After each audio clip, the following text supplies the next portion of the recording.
Mrs. Vargas here, the Lit Librarian from Garden City High School. Wait, what?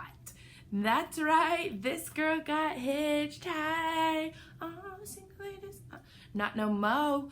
Alright, so it's going to take me a little while to get used to that. I've been Miss Malick for a very, very long time. So anyways, super excited. However, last week was such a busy week. So I recruited a little bit of help, and we have Miss Schoenhofer, which is one of our English teachers here at the high school, do a reading for me. She ended up choosing Scary Stories to Tell in the Dark. All right, and a classic short story. And you know how I talked about how there's like funny books that are the most requested? Well, horror books is also another most requested, and these are nice because they're short and sweet. My favorite one is actually the first story in this book, which is called The Big Toe, and you could like jazz it up, read it with like a flashlight, things like that.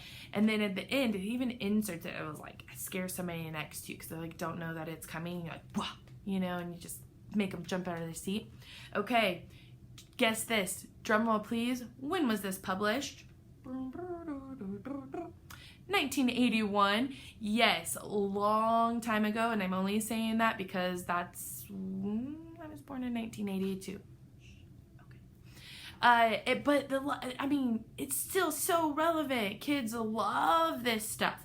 All right, and so she does a great job with this reading, and so I'm just gonna roll it right through there. All right, Lit Librarian, Mrs. Vargas.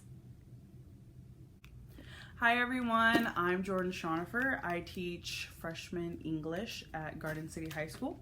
Today I'll be reading a story to you from Scary Stories to Tell in the Dark.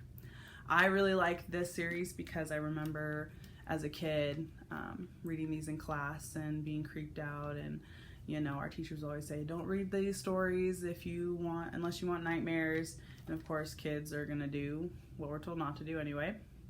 And so now I like reading them to my students, you know, especially since it's spooky season, and they really like it because it's a nice break from the boring English stuff that we have to do every day. Okay, so I'll get right into it. I'm going to be reading The Haunted House. One time, a preacher went to see if he could put a haunt to rest at a house in his settlement. The house had been haunted for about 10 years. Several people had tried to stay there all night, but they always would get scared out by the haunt. So this preacher took his Bible and went to the house, went on in, built himself a good fire, and lit a lamp. He sat there reading the Bible. Then, just before midnight, he heard something start up in the cellar, walking back and forth, back and forth. Then it sounded like somebody was trying to scream and got choked off. Then there was a lot of thrashing around and struggling, and finally, everything got quiet. The old preacher took up his Bible again, but before he could start reading, he heard footsteps coming up the cellar stairs. He sat watching the cellar, and the footsteps kept coming closer and closer. He saw the doorknob turn, and when the door began to open, he jumped up and hollered, "What do you want?" The door shut back easily and there wasn't a sound. The preacher was trembling a little, but he finally opened the Bible and read a while. Then he got up and laid the book on the chair and went to mending the fire. Then the haunt started walking again, and step, step, step up the cellar stairs. The old preacher sat watching the door, saw the doorknob turn, and the door opened. It looked like a young woman. He backed up and said, "Who are you? What do you want?" The haunt sort of swayed like she didn't know what to do. Then she just faded out. The old preacher waited. And when he didn't hear any more noises, he went over and shut the door. He was sweating and trembling all over, but he was a brave man, and he thought he'd be able to see it through. So he turned his chair to where he could watch, and he sat down and waited. It wasn't long before he heard the haunt start up again, slowly, step, step, step, step, closer and closer, step, step, and it was right at the door. The preacher stood up and held his Bible out before him. Then the knob slowly turned and the door opened wide. This time the preacher spoke quiet-like. He said, In the name of the Father, the Son, and the Holy Ghost. Who are you, and what do you want? The haunt came right across the room, straight to him, and took hold of his coat.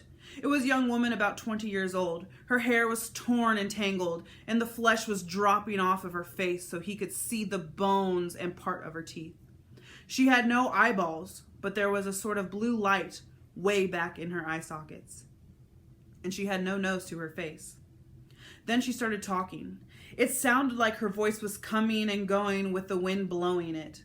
She told how her lover had killed her for her money and buried her in a cellar. She said if the preacher would dig up her bones and bury her properly, she could rest. Then she told him to take the end joint of the little finger from her left hand and to lay it in the collection plate at the next church meeting, and he'd find out who had murdered her. And she said, if you come back here once more after that, you'll hear my voice at midnight, and I'll tell you where my money is hid, and you can give it to the church. The haunt sobbed like she was tired, and she sunk down toward the floor and was gone. The preacher found her bones and buried them in the graveyard. The next Sunday, the preacher put the finger bone in the collection plate, and when a certain man happened to touch it, it stuck to his hand. The man jumped up and rubbed and scraped and tore at the bone, trying to get it off. Then he went to screaming like he was going crazy. Well, he confessed to the murder, and they took him on to jail.